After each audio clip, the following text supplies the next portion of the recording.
gangster, you know, we do that better than anybody. I bet you got it twisted, you don't know who to trust. So many player hating niggas trying to sound like us. Say they ready for the front, but I don't think they know it. Straight to the depths of hell is where them cowards going. Well, all you still down, nigga, holler when you see me. And let these devils be soft for the day they finally free me. I got a caravan of niggas every time we ride. Hitting motherfuckers up when we pass by. Until I die, live the life of a boss player. Cause even when I'm high, fuck with me and get crossed later. Hello everyone and welcome back for another video guys sa ating channel. And sa mapa YouTube ka man nanonood or mapa Facebook ka man nanonood, welcome po ayan sa aking Birador Pikwa. Ayan. Maraming salamat po. Parang club lang So ayun, what's up guys? At ngayong araw syempre kaya nakikita nyo ako dito sa inyong harapan, dyan sa inyong screen. Dahil meron po tayong gagawan reaction video at bibigyan ng opinion regarding sa mainit-init, no? Mainit pa sa sabaw na inihigop mo ngayong taglamig. Ngayong umuulan, yeah? Ngayong may bagyo, yeah? Ito po, no, ay yung mainit na usapin regarding nga kay Ginoo. Hindi, joke lang. Nabansagan siya kasing Ginoo. Kasi, puro Your Honor, di ko po matandaan. Your Honor, hindi ko po alam. Walang iba ko hindi ang mainit-init, no, na issue regarding kay Alice Go. Or Alice Guo. Hindi ko alam paano i-pronounce yan kaya binansagan siyang Ginoo. Kasi nga, sus Ginoo. Di ba? Ang mainit na usapin nga regarding dito sa Pogo at ang connection ni Mayor Alice. Okay? Did you get me? Yeah? So, papakinggan natin, ayan, at makikita nyo naman dyan sa aking screen kung ano ba, ang punot dulo or pinag-ugatan ng pagtatalo ni, ayan, Ted Pailon at ng attorney ni Alice Go. Yeah. So, alam ko, marami sa inyo ang hindi pa nakapanood nito, kaya gagawan ko ng opinion ko at gagawan ko ng aking reaction. Ano ba magiging reaction ko? So hopefully, maitawid natin to. Umayos, di ba? So bago ang lahat, ayan, sa mga hindi pa po nakakilala sa akin, ako po si Birador Pikwa. Ayan. At shoutout nga pala sa RB Printing. Ayan, ang nagprint ng aking napakagandang jacket.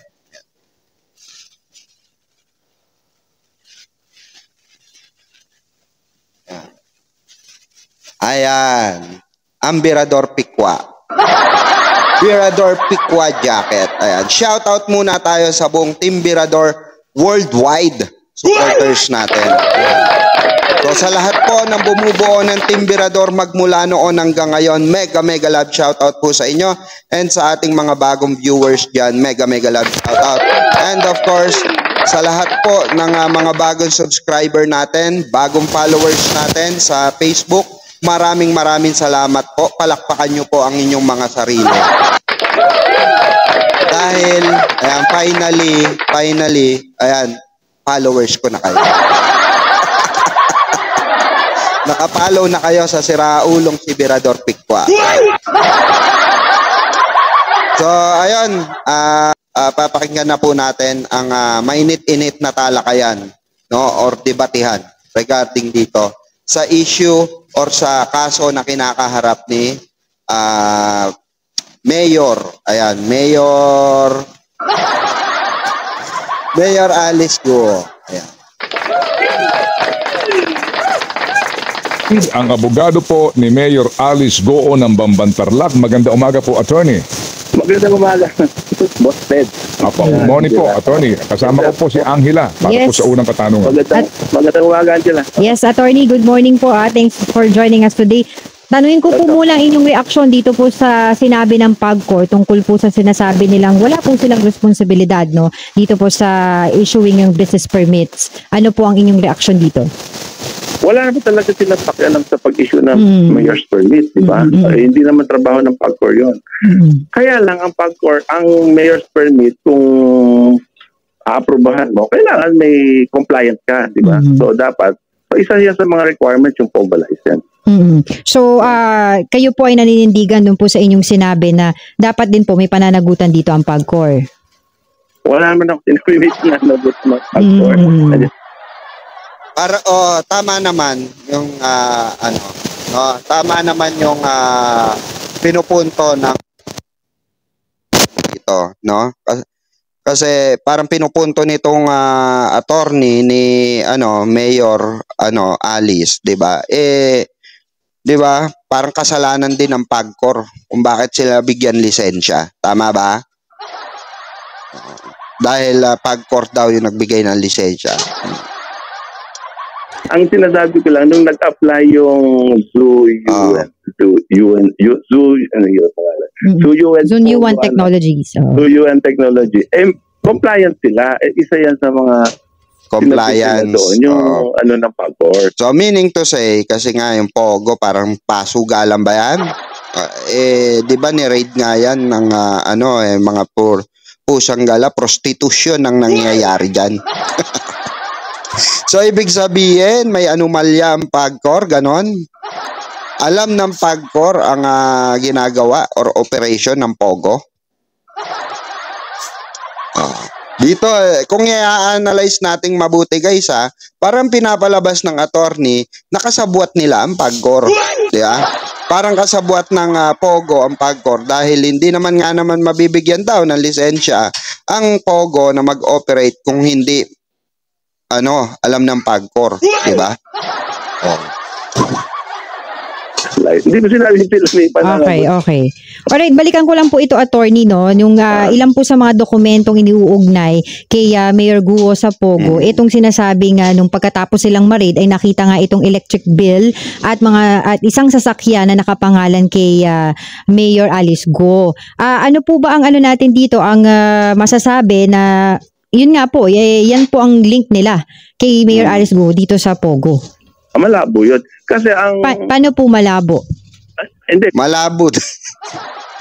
Nakita nga, ebidensya nga meaning to say, hard copy yun. Solid evidence yun. Bakit nga naman nakapangalan? Yun ang iisipin mo, bakit nakapangalan? Meaning to say, di ba, yun? Hinak nila, ganon? Kung wala kang connection dun sa POGO, meaning to say, dapat labas ka dyan. Wala kang pangalan dyan. Nakitaan, electric bill, nakapangalan sa'yo. Residente ka. Ikaw yung nakarehistro sa Meralco. Ganun, di ba? Lulusot ka pa Yan ang sinasabi ko Yan ang sinasabi namin dito Bawal ang sinungaling dito. Yeah. Minsan hindi mo malaman kung attorney di bobo yung mga ito. Di ba? Attorney di matalino, di ba?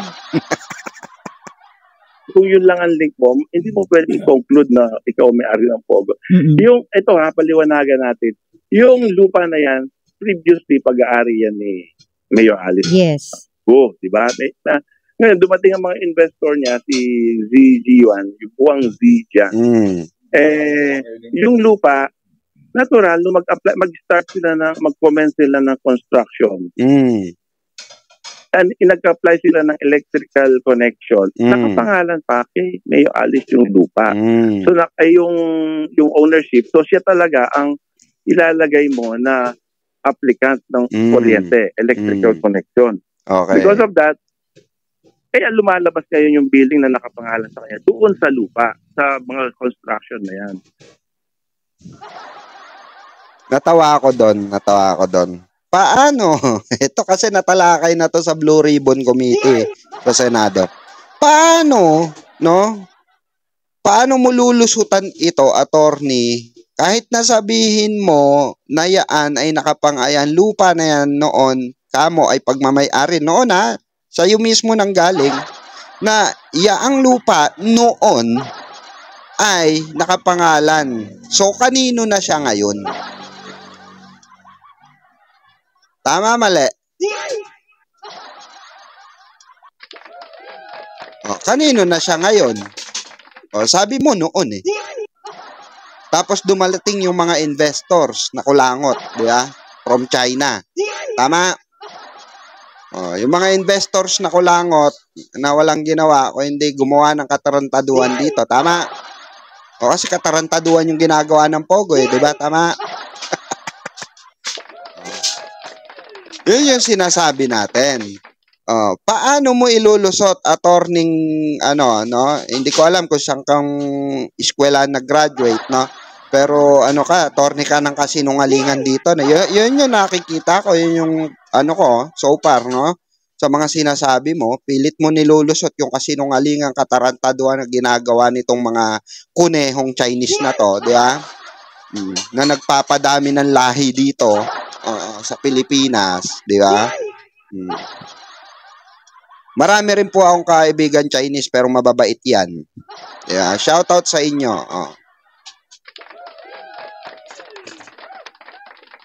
So, pakinggan na natin. Kasi ang Pogo dyan, 3 floors lang yan eh. Ilang building yan. Hindi ako nagkakamali, nasa mayigit 40 structures yung nandyan. Yung 3 floors lang ang Pogo dyan. So ngayon, ako nga may binabili ako noon na isang maliit na kondo para makakano eh. Hanggang ngayon, yung kuryente nakapangalan pa rin doon sa dating may-ari. Kalokohan malaki yan, guys. Ikaw nakabili, tapos nakapangalan yung Meralco mo ng mahabang taon. Taon na yan eh. Tapos, ang mangyayari, hindi mo papapalitan. For example, dito, itong apartment namin, inuupahan namin to. Binili to nung may-ari. Pero nakapangalan, doon na sa may-ari. Diba? Nirehistro doon, ulit, doon na sa may-ari. Sintu-sintu ka ba, attorney? Para hindi asikasuhin na, ni Alice Guo. Diba? Yang na yan, yung papel na yan, 'di ba? Lalo-lalo na. Kaya lalo-lalo na. Kung alam niya na may illegal na transaction nangyayari diyan, 'di ba? Kung gusto niya maging safe, 'di ba?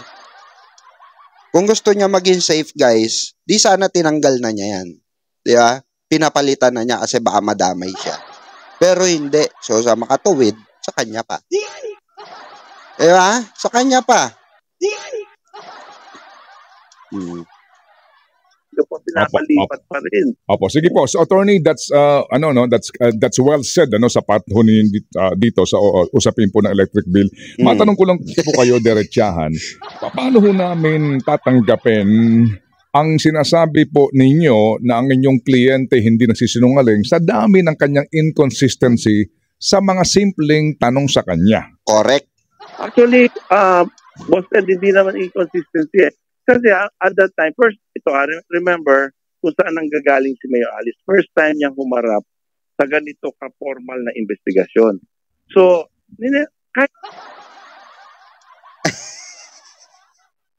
Attorney, natatawa ako sa Waday Laborito, sa totoo lang. Hindi ko alam kung paano ka naging attorney pulpul ka. Yeah. Hindi, sorry for my word, guys. Natatawa kasi ako. Ako naman, marunong naman tayo kahit paano mag-analisa. Okay? Pero yung sasabihin mo, first time ni Alice Go na umattend sa ganitong formal na usapin. Doon natatawa ako. Bakit?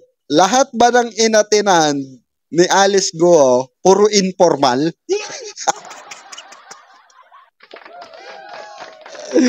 Puro informal ba? Pagka may meeting si Alice Go or invited siya sa isang ano, 'di ba?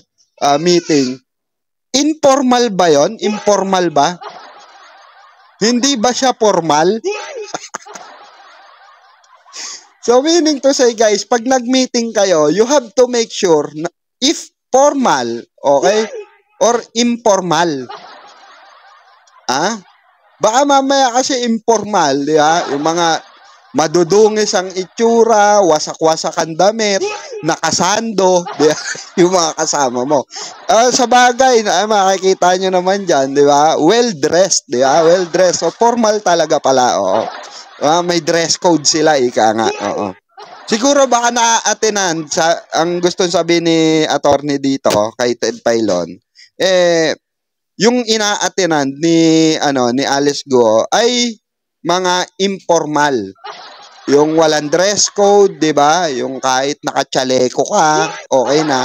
'Di ba? Yung tipong nakasinelas kang Spartan, okay na. 'Di ba? Yung mga informal eh. Yung sinasabi, yung pinupunta kaya natawa ko, guys. 'Di ba? Yung mga dahilang spongklongs eh.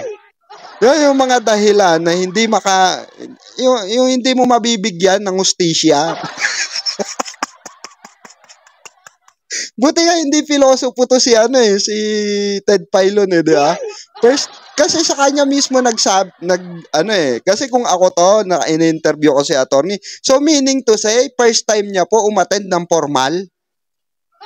So, palaging informal ang ina-attendant niya or pag-attend niya. Yung tipong sabi nga ni Babalo, invited kita sa formal dinner. Diba? Yung nakakatanda nun. Formal hindi kagaya ng itsura mo. Butas na medyas mo. Ang baho pa ng paa mo. Bastos ka. Sino nakapanood doon? Diba? Yun ang mga tinatawag na informal. Kaya, kailangan may dress code. Maganda yung mo, diba? Tatawa ako dito kaya, attorney. Sige, let's go. Tama, sino siguro humarap sa mga ganito mga batikang senador? Ninervyusin ka. So, ang sabi ko sa kanya, ba't ka na-nervous kung wala kang ginagawa masama? Be confident.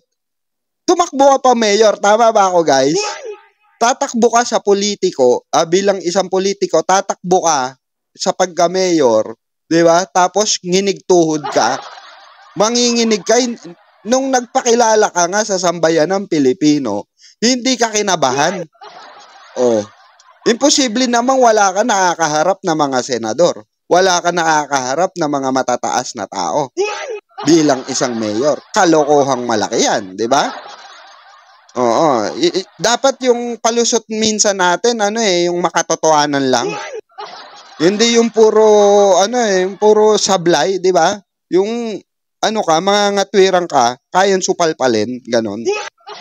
Yung malayo sa katotohanan, di ba? Yung malayo na paniwalaan. Ay, let's go guys, tuloy natin. Pag sumagot ka, sigurado sa alam mo kasi perjury ang aabuti mo, under oath ka.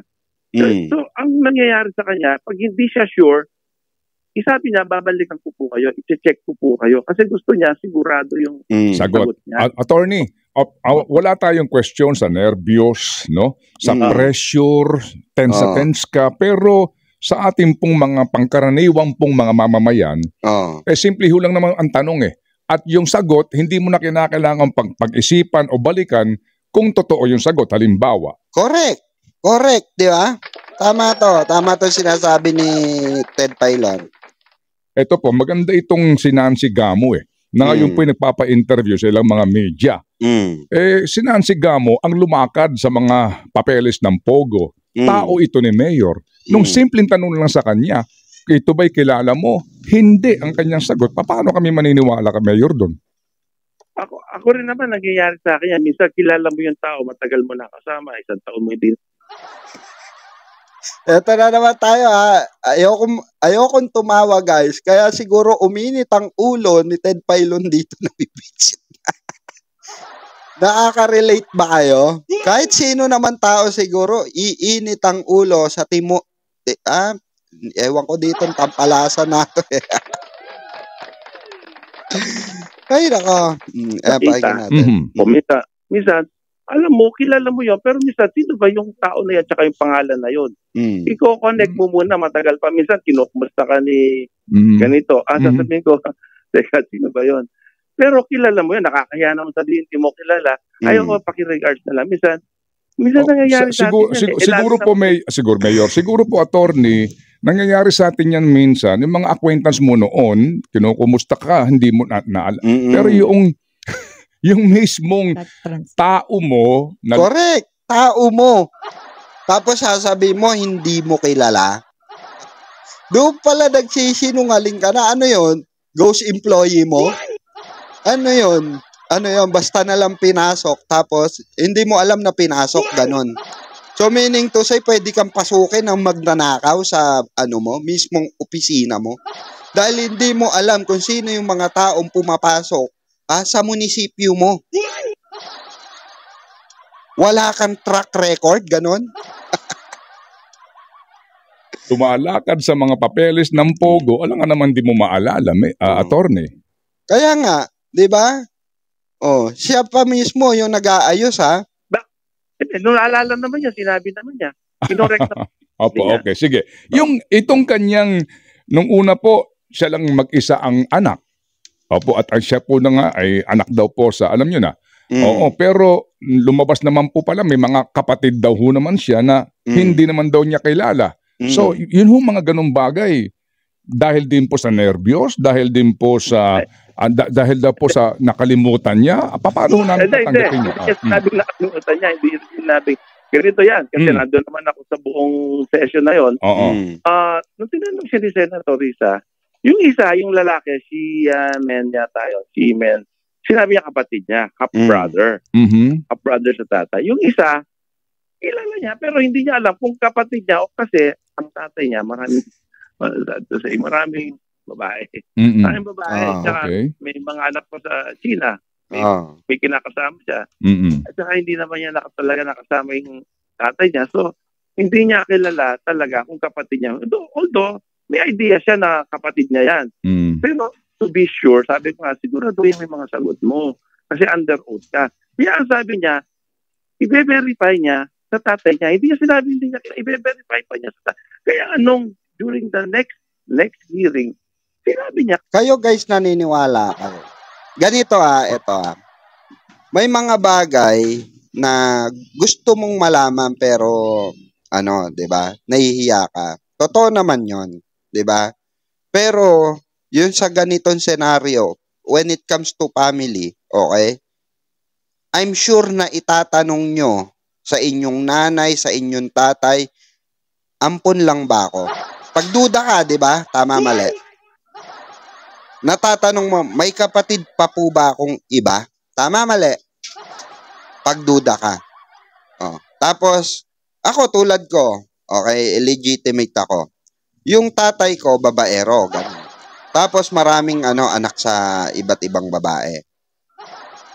So basically, ako tinatanong ko tatay ko. Tinanong ko tatay ko nung nagkita kami, mayroon pa po ba akong kapatid? Gusto kong makilala. Di ba? Kasi alam ko babaero eh. So tinanong ko, di ba? Tama? Kasi curiosity yun eh. Imposible sa kabataan mo, nagdalaga ka, hindi ka na-curious. Kung meron ka pang mga kapatid at alam nga ng attorney mong babaero eh. Alam ng attorney mo na babaero tatay mo. Diba? Ikaw anak, wala kang karapatang magtanong sa tatay mo. Doon pa lang huli ka eh. Diba? Ngayon kung sasabihin mo, nagsinungaling yung tatay mo, sabi nabing wala kang kapatid, diba? Nagsinungaling tatay mo sa'yo. Tinatarantado ka ng tatay mo, meaning to sa'yo. Diba? Kapatid pala niya yun sa tatay niya. Although kilala niya, kasama niya yan. Pero para malaman niya kung kapatid niya. Attorney. Hindi mo alam na kapatid mo, pero kasama mo sa mga biyahe sa abroad. Ilang beses yun. Ayan na, natatawa na si Ted Pilon dito, guys. Oo. Tama nga naman. Hindi mo alam na kapatid mo, pero lagi mong kasama sa abroad. Yeah. Attorney naman, paano naman kami maniniwala? At nung kami nagmamasid rito, kaya ang impresyon ng iba nga, parang, di ho ba, parang nababaliktad, yung pong, yung sitwasyon, kumbaga attorney, na yung burden of proof ngayon napapunta sa inyong kliyente kasi nga, paano mo naman hindi na alam na mga kapatid mo ito, ilang beses na kayo nagsasama sa mga biyahe, kasama pa ang tatay ninyo. Hindi niya sinabing hindi niya alam. Ang sinabi niya, i-verify niya to be sure ang answer niya. Kasi nga, under oath ka, mamaya. Yun na nga eh. Yun na nga, di ba? I-verify. I-verify daw niya. Pero lagi na niyang kasama. Kasi i-verify mo pa. Di ba? Sino tinatarantado mo? Di sarili mo. Nakikipaglokohan ka, hindi sa ibang tao. Niloloko mo mismo ang sarili mo. Tinatarantado mo, inuulol mo sarili mo. Di ba? Wala kang ibang inaano rito o hindi sarili mo. Diyos ko naman, attorney. Di ba? Talagang talagang nilulusot no? Nilulusot. Malamang sa malamang buhay na pamilya nito ni attorney. Yeah, pumanaw man siya, sigurado may pension na. Di ba? Kasi Sanggala, kahit obvious na obvious talaga ilalaban niya, di ba? Maitawid niya yung kasinungalingan. Kasi di ba sinasabi niya, leal. Anak ba ng nanay niya to?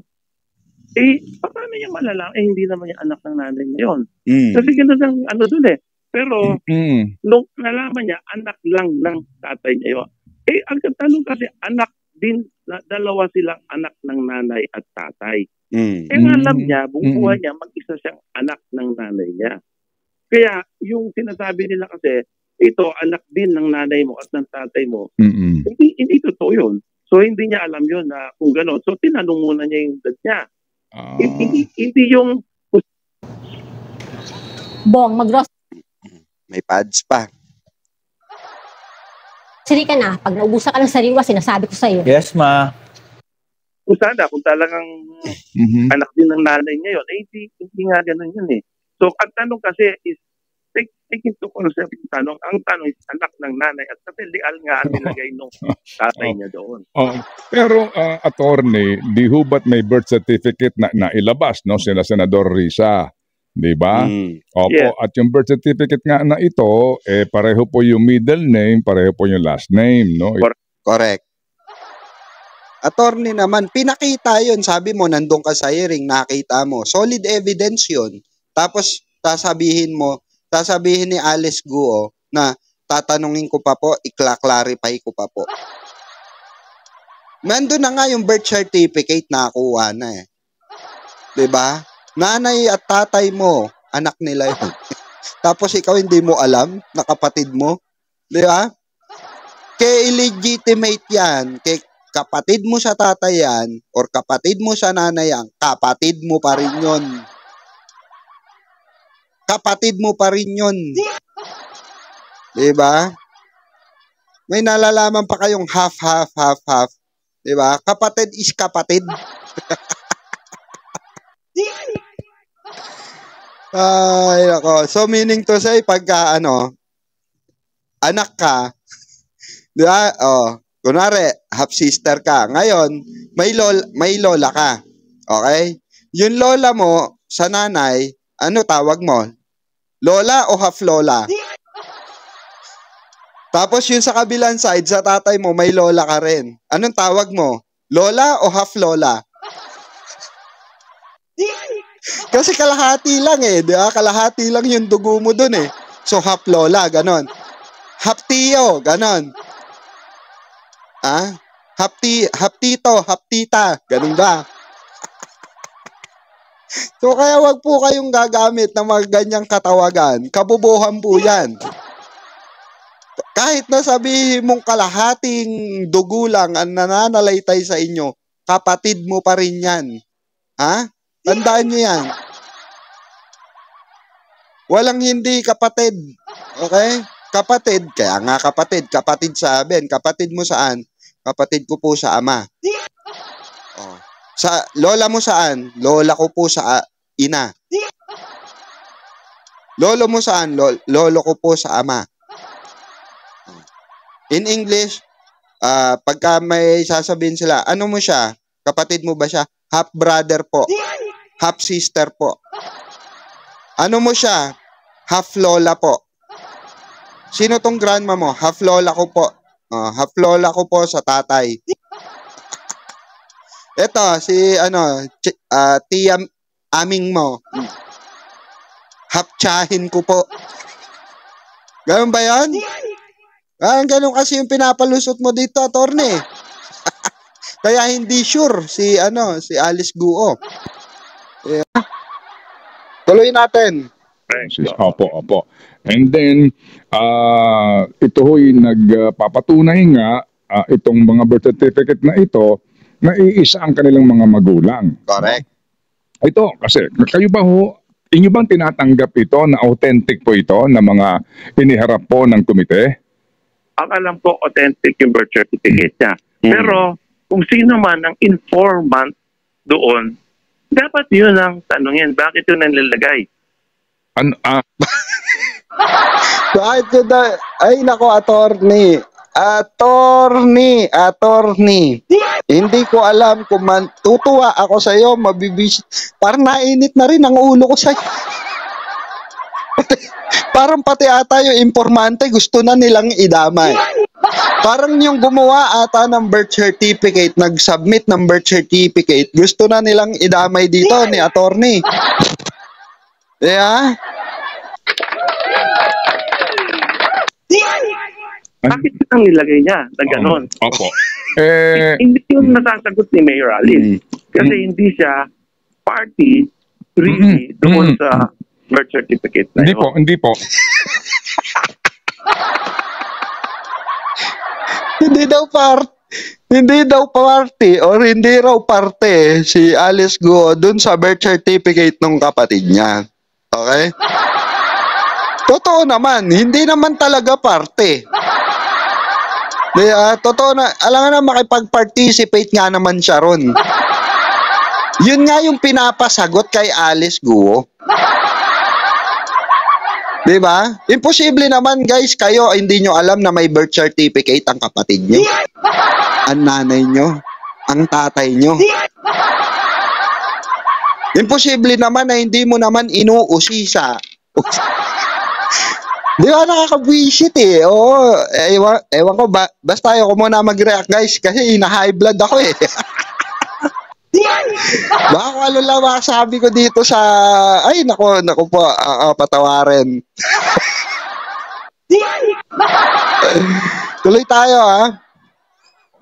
Meaning, hindi ko po sinasabi na party dito sa pagpaparehistro nitong kanyang mga sinasabing umanit kapatid. Ang punto ko po is, meron pong mga dokumento na nagsasabi na iisa ang nanay at tatay nila.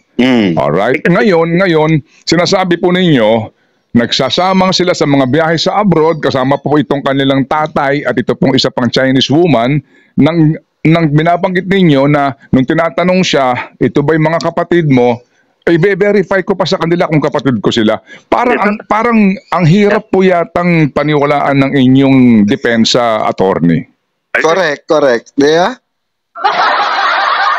Bobo talaga maniniwala. Or tanga ang maniniwala. Diyos ko. Mahirap maniwalaan, pero kung yun ang totoo, magagawa natin to. Kaya nga, ang sabi ko nga, sa husgado, madali naman tayo mag-cross-examination. Yung open talaga ang mind ng korte. Kasi, ang ganda naman ng sinabi niya Kung anak pa yan ng nanay niya, hindi niya anak ng nanay niya yun Ngayon, kung ano may nakalagay doon sa birth certificate ng Sheila na yun, wala naman siyang doon, kung sino yung naglagay doon, it doesn't change the fact na hindi niya kapatid yun sa nanay niya.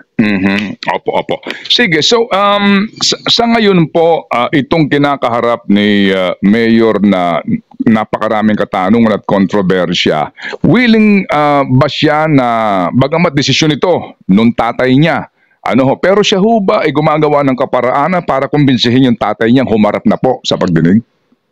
Maganda naman yun na makonvince niya. Kaya lang, siyempre, hindi mo naman sakop yung pwede mo bang sakupin yung utak ng tatay? Wala pa, paano ko natatakot yun, di ba?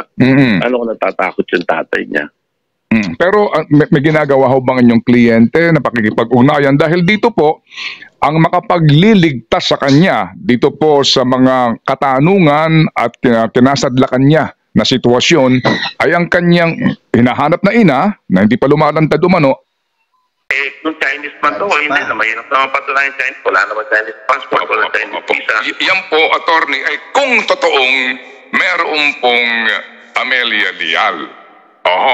Opo. Pero pwede ho pang maglabas ng cartograph. Wala pang picture si Mayor Alice. Wala pa silang anumang pong maaari pagkakakilanlan o magpa-cartographic sketch, kung tama ang term kong ginagamit, para sa itsura ng kanyang mother. Ganito yan ha.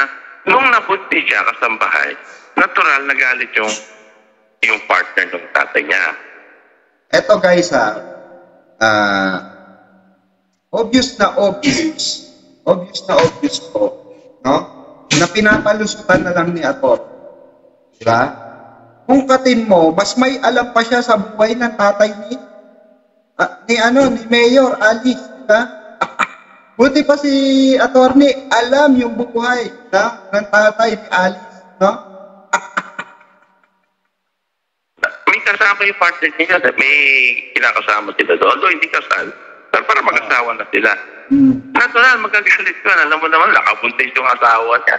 Hindi kasal sila. Yun na nanganak yung bata. Mabuti lang hindi nila pinaampon kasi yung tatay niya, hindi naman pumayag na ipasap yung bata. Pero pinalaki niya sa farm. Kasi nga ayaw nung makasama nung kanyang partner. So, dati yung babae, pinalayas sila, hindi nakita ng... Kung alam pala ni attorney ang istorya, ang kwento ng tatay, pagpalagay na natin saan niya nakuha yung information na yan, hindi naman siguro kay Alice ko. Di ba? Kasi nga, hindi alam ni Alice ko Di ba? Iko-confirm pa niya sa tatay niya. So meaning to say na, attorney, na-interview mo yung tatay niya ni Alice. No? Di ba? Kasi wala ka naman pagkukuhanan niya kung hindi, di ba? Storya ng tatay ni Alice. Tama, mali. Diba? Kasi si Alice, hindi niya alam So, meaning to say, pwede nilang imbitahan yung tatay ni Alice, ganon. Diba?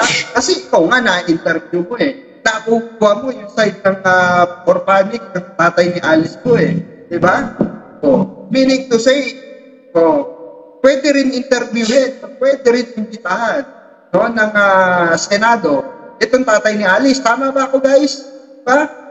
Kami pinagluloko kami nasabi ko sa'yo Tatay ni Mayor Alice yung nanay niya Hindi niya man-describe ang itsura niya Opo, pero may mga sinasabi nga na lumaki siya doon sa farm at may ibang tao na nakakakilala kung totoo man sa nanay niya. Kasi ito pong birth certificate ni Sheila at saka ni Seaman, isa nanay. So kung pinalayas na itong si Amelia nung kinakasama ng tatay ni Mayor dahil nga sa nagtaksil siya, nagtaksil lang ilang beses to. Kasi, kasi yung premise, kung talagang anak din ba yun, hindi nga anak yun, sinabi na nga ng tatay niya sa kanya, na siya nga lang ang anak ni Amelia. Kasi ang nangyari dyan, may nag-apply ng birth certificate ni Sheila, yun ang ginamit na pangalan. Siguro yun ang pangalan na ng tatay niya. Pero it doesn't mean that hindi niya kapatid yun. Doon pa lang guys siguro Meaning to say, hearsay lang yan. Diba? Hearsay lang yan. Hearsay na pwede na rin. Diba? So wala kang matibay na ebidensya, wala kang patunay na totoo yung sinasabi mo. Diba? Isa lang siya, anak ni Amelia. So kung hindi po tama ba ang binabanggit nyo ngayon sa inyo pong sagot? Parang ang aking ngayong presumption na yung Amelia sa birth certificate ni Sheila at saka ni Seaman, hindi totoong nanay ito? Nanay talaga niya. Kasi yun ang information. Hindi. Si Alice, si Amelia, nanay. Okay. Pero doon sa birth certificate ni Sheila at saka ni Seaman, parehong Amelia yung nanay So sinasabi nyo, hindi totoo na si Amelia ang mga ang nanay ni Sheila Leal Goo at ni Simon Leal Goo? Una-una, hindi ko pwedeng sabihin yan dahil hindi ko na maalam yan. Di ba? Hindi raw niya alam. Hindi raw niya alam, guys. Pero, di ba, alam niya yung kwento. Di ba? Alam niya yung kwento. Alam niya yung punot dulo. Alam nga niya di ba? Na nagkaroon ng babae yung tatay ni Alice, di ba? Na alam niya na nagkaroon ng anak sa ganitong di ba? Pero ito, hindi niya alam. Kumuha ka rin lang ng information, hindi mo pa kinumpleto, attorney. Di ba? Kaya napupulaan kayo Kaya kayo tinatawag ng mga sinungaling. Obvious kasi. Di ba guys? Obvious. Kasi doon sa admission ng tatay niya sa kanya, siya lang talaga ang anak ni Amelia. Lahat tayo hindi natin alam yun. Mas hindi alam yun. So ito pwede sabihin, hindi totoo yun. Hindi mo alam, kakasabi mo nga lang kanina. Buti nga, mabait pa sa'yo si Ted Pailon. Kung ako sa'yo, interview sa'yo, susupal-palik ka ng live. Opo. Kasi kung hindi anak ni Amelia si Sheila at si Simon, sino nanay nila? Yun nga, hindi ko rin masasagot yan. Ang tatay niya, dapat tama yung sabi mo, posted dapat yung tatay niya, magsalita yan. Kasi siya rin, hindi rin niya masasagot yan. Kaya nga, very clearly, bakit hindi siya makasagot agad-agad? Kaya sabi nga niya, i-check ko po, babalik ko po kayo. Kasi kahit ako, hindi ko masasagot kung talagang kapatid. Pero alam mo, di ba? May alam ka kanina sa istorya, na ikwento mo kung paano. Di ba guys? Kaya sa tatay diba? Opo, sige. So, sa ngayon po, attorney, ang inyong kliyente ay suspended, ng ombudsman. Yes, sir. Opo, and then, meron pa siyang pending daw na kaso na baka tax evasion, etc. Alright. Ang inyong upang kliyente ay, kasi wala pa naman itong whole departure order, ang inyong upang kliyente, walang balak mag-abroad? Wala mo siya pupunta. Hindi siya aalis. Nandito siya. Bakit? Pupunta Pilipinas, wala siya. Opo. So kanya itong haharapin, kumbaga, ang lahat ng mga kasong ito. Yes, sir. Actually, sasagutin na namin yung ombudsman mamaya. Okay. May tanong lang po si Angela bago po ako magpatuloy. Go ahead, Angela. Ituloy ko lang din po itong sa kapatid niya, yung Sheila at si Semen na sinasabi na... So, ayun guys. Ito na muna natin puputuloy ng ating reaction. Na lang muna. No? So, sa lahat ng ating mga viewers, sa lahat ng ating manonood, at nakatutok sa issue na ito regarding sa Pogo at connection ni Mayor Alice po dito sa binabakbakan ng Senado. Anong masasabi nyo? At ano ang inyong opinion regarding sa mga pinagsasasabi ng tampalasang attorney na ito? Diba? Napakatampalasang mo, sinungaling ka. Diba? Ako, ayun ang sorry guys kung nakapagsalita ako ng ganito. Pero yun po, nagigilakot kasi sinungaling Di ba? Obvious na obvious, alam mo yung istorya, tapos sabay, hindi po alam. Kinuwento mo nga yung istorya ng tatay niya, paano nagkaroon ng babae, di ba? Alam mo yung kwento. So, saan mo nakuha yung kwento? Si Alice po, hindi niya alam kung di ba? Hindi niya alam yung istorya na yan. Di ba? Pero ikaw alam mo. So, meaning to say, nakuha mo yan sa tatay niya, sa nanay ni Alice. Di ba? So, meaning to say, pwede itahan. Di ba? Ng Senado. Itong nanay at tatay. Para lang mapatunayan. Di ba? Yun yung sinasabi mo Pero alam mo yung istorya. Saan mo kinuha yun? Tapos sabi mo, in the end of the day, hindi mo alam. Hindi ikaw yung tamang tao. Pero naikwento mo. Di ba? Naikwento niya guys Kaya, nakakainit ng ulo guys, di ba? Kaya si Ted Pailon, minit din ang ulo. Okay? So, hanggang dito na lang guys. At kung nagustuhan mo ang aking reaction video ngayon, don't forget to like, share, and subscribe. Pakiclick mo na rin notification bell para updated ka sa mga next reaction videos natin. Sa mga issue, usapin na nagaganap sa Pilipinas ngayon. And once again, shout out sa lahat po ng mga BBM supporters, PM vloggers. Ayan, mabuhay kayo mga kapatid sa Ludong Matatag. Ayan, maraming salamat, Timbrador Solid Supporters Worldwide. Ayan, maraming salamat po. Magmula noon hanggang ngayon, magkakasama tayo kahit sa anong sakit. Maraming salamat and God bless you po. Gangster, you know, we do that better than anybody. I bet you got it twisted, you don't know who to trust. So many player hating niggas trying to sound like us. Say they ready for the front, but I don't think they know it. Straight to the depths of hell is where them cowards going. Well, all you still down, nigga, holler when you see me. And let these devils be sorry for the day they finally free me. I got a caravan of niggas every time we ride. Hitting motherfuckers up when we pass by. Until I die, little life.